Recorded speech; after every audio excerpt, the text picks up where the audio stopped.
नमस्कार विद्यार्थी मित्रांनो, सीपी मुंबई पोलीस भरती 2024 तर 18 ऑगस्टला सीपी मुंबई पोलीस भरतीचं ग्राउंड झालं. तर सुरुवातपासून शेवटपर्यंत काय काय प्रोसेस होती आणि डॉक्युमेंट व्हेरिफिकेशन कोणकोणते लागत आहे, त्याचबरोबर सीपी मुंबईला या ठिकाणी किती वेळपर्यंत ग्राउंडच्या अंदर मुलांना बसून ठेवलं जात आहे, त्याचबरोबर स्पाइक बूट अलाउड आहे की नाही आहे, त्याचबरोबर तुम्ही किती वाजता रांगेमधले लागले तर किती वाजेपर्यंत तुमचं ग्राउंड होणार आहे आणि तुम्हाला कोणत्या बॅचमध्ये या ठिकाणी रांगेमध्ये लागावं लागणार आहे याबद्दल सुद्धा आपण बोलणार आहे.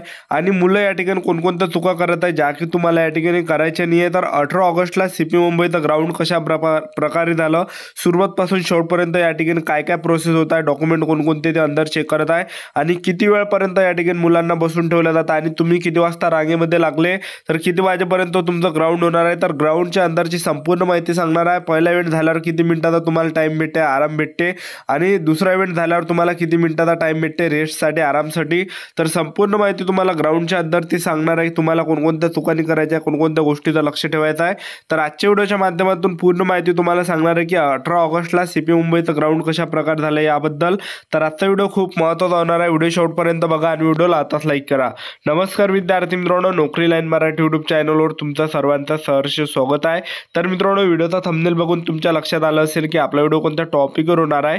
व्हिडिओ सुरू करण्याच्या आधी आपल्या यूट्यूब चॅनलला सबस्क्राईब करा, जेणेकरून प्रत्येक भरतीची अपडेट तुमच्यापर्यंत सर्वात आधी पोहोचेल आणि जास्त करून सीपी मुंबई पोलीस भरतीच्या रिलेटेड जास्त व्हिडिओ आपल्या चॅनलवर अपलोड करत असतो. तर तुम्ही या ठिकाणी स्क्रीनवर बघू शकता या ठिकाणी मुले कशा प्रकारे रांगेमध्ये लागले आहे.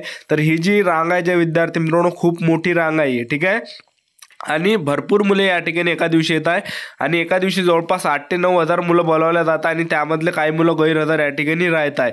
आता सकाळचे जे बॅच आहे, सकाळी एक 5 वाजताची आहे, 7 वाजताची आहे, 9 वाजताची आहे आणि एक 11 वाजताची.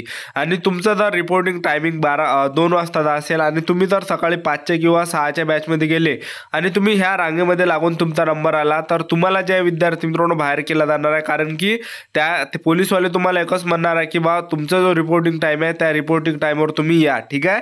तर तुम्हाला तुमचा जो रिपोर्टिंग टाइम आहे तर त्या रिपोर्टिंग टाइमवर जावं लागणार आहे तुम्हाला, आणि कधी जावं लागणार आहे ते सुद्धा तुम्हाला पुढे सांगणार आहे. तर बघू शकता हे अशी लंबी रांग या ठिकाणी लागत आहे आणि काही काही मुले रात्री 2 वाजतापासून 3 वाजतापासून त्या ठिकाणी ह्या रांगेमध्ये झोपत आहे. मच्छर सुद्धा खूप आहे या ठिकाणी.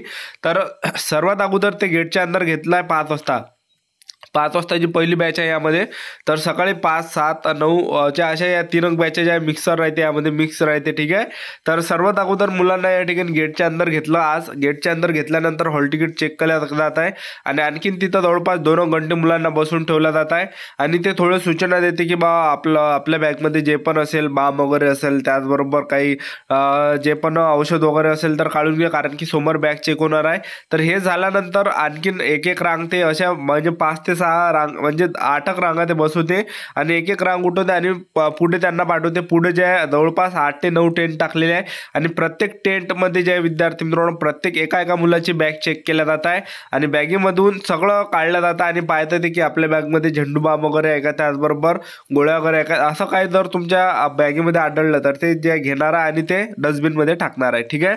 तर एक मुलांची बॅग चेक केल्या जात आहे, त्यामुळे जास्त वेळ या ठिकाणी टाईम लागत आहे.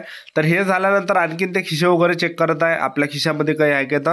तर हे झाल्यानंतर आणखीन मुलांना पुढे पाठवलं आणि पुढे जे बाथरूमचे सुद्धा संडास बाथरूमचे टेंट टाकलेले होते तिथं आणि त्याच्याच बाजूने एक सर्वात मोठं टेंट होता ज्या ठिकाणी जवळपास 1000 मुले मावू शकते असा मोठा हॉल आहे. त्या ठिकाणी सर्वात अगोदर मुलांना तिथं बॅगा काढायला लावल्या. बॅगा काढल्यानंतर त्या ठिकाणी त्यांनी अनाउन्समेंट केलं की वरतं फक्त आपल्याला हॉल तिकीट ठेवायचे आणि हॉल तिकीटच्या मागं आपल्याला आधार कार्ड नंबर टाकायचा आणि 2 फोटो तुम्हाला वरतं ठेवायचे आहे. बस एवढं डॉक्युमेंट तुम्हाला लागते. डॉक्युमेंट कोणतेच लागत नाही, एक हॉल तिकीटच लागते तुम्हाला फक्त आणि 2 फोटो. तरी आधार कार्ड असू द्या जवळ, काही प्रॉब्लेम येणार नाही, ठीक आहे. ओरिजिनल डॉक्युमेंट तुम्हाला घरी ठेवायचे आणि फक्त 2च डॉक्युमेंट तुम्हाला या ठिकाणी आणायचे आहे. तर हे झाल्यानंतर त्या ठिकाणी आणखी मोठा हॉल आहे. त्या ठिकाणी तिथं बॅगा ठेवल्यानंतर आपले खिशे वगैरे चेक केल्या जात आहे. काही घड्याळ वगैरे जर असेल तर घड्याळ काढायला लावते ते. आणखीन चेक केल्या जाते तुमचे खिशे. घड्याळ वगैरे दिसले तर आणखीन तुम्हाला आपल्या बॅगेमध्ये ठेवायला लावत आहे घड्याळ. तर हे झाल्यानंतर काय होतं की आणखीन ते पुढं पाठवत आहे. तर तिथं असे जवळपास टेबल नंबर दिला आहे, 1 नंबर, 2 नंबर, 3 नंबर, 4 नंबर, असे जवळपास 15 ते 20 टेबल, 15 टेबल आहे वाटते बहुतेक.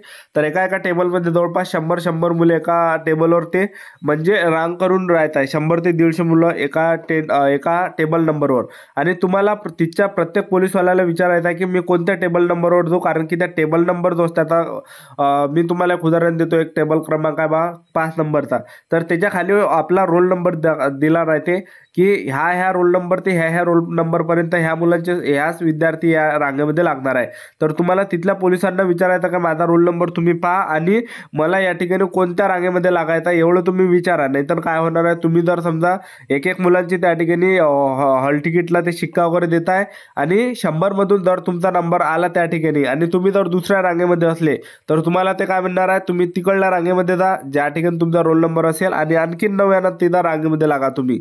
तर तिथं सुद्धा जवळपास 3-4 घंटे बसून ठेवला जात आहे मुलांना. 4 घंटे तर कंपल्सरी बसून ठेवला जात आहे त्या मोठ्या हॉलमध्ये. ठीक आहे, तर तुम्ही फळ वगैरे सोबत नाही, केळं वगैरे झालं, सफरचंद वगैरे झालं, कारण की सकाळपासून आपल्या पोटामध्ये काही नसते, शरीरामध्ये आपल्या एनर्जी असली पाहिजे. फळ वगैरे खासान, शेप वगैरे झालं, केळ वगैरे झालं, तेवढी शरीरामध्ये एनर्जी राहणार आहे. कारण की आपल्याला 1600 मीटर रनिंग मारायला लागते, ताकदचं काम आहे. गोळा फेका लागते, ताकदचं काम आहे. 100 मीटर मारावं लागते, ताकदचं काम आहे. तर ह्या गोष्टी तर तुम्हाला या ठिकाणी लक्ष ठेवायचं आहे. तर हे झाल्यानंतर सर्वात अगोदर तो आपल्या हॉल तिकीटवर ते एक शिक्का दिला जात आहे आणि आपली साईन वगैरे त्या तिथं घेते आणि ते झाल्यानंतर आणखीन पुढं आपल्याला पाठवते. तिथं 2 घंटे थांबवलं जात आहे, जिथं हाईट मोजते तिथं. तर सर्वात अगोदर ते झाल्यानंतर हाईट मुलांची मोजली तर हाईटमध्ये सुद्धा काही मुलं बाहेर होत आहे, छातीमध्ये सुद्धा मुलं कटत आहे. तर बाहेर मुलं होत आहे हाईटमध्ये. जर तुम्ही त्या ठिकाणी व्यवस्थित उभे राहिले नाही तर तुम्ही बाहेर होणार आहे.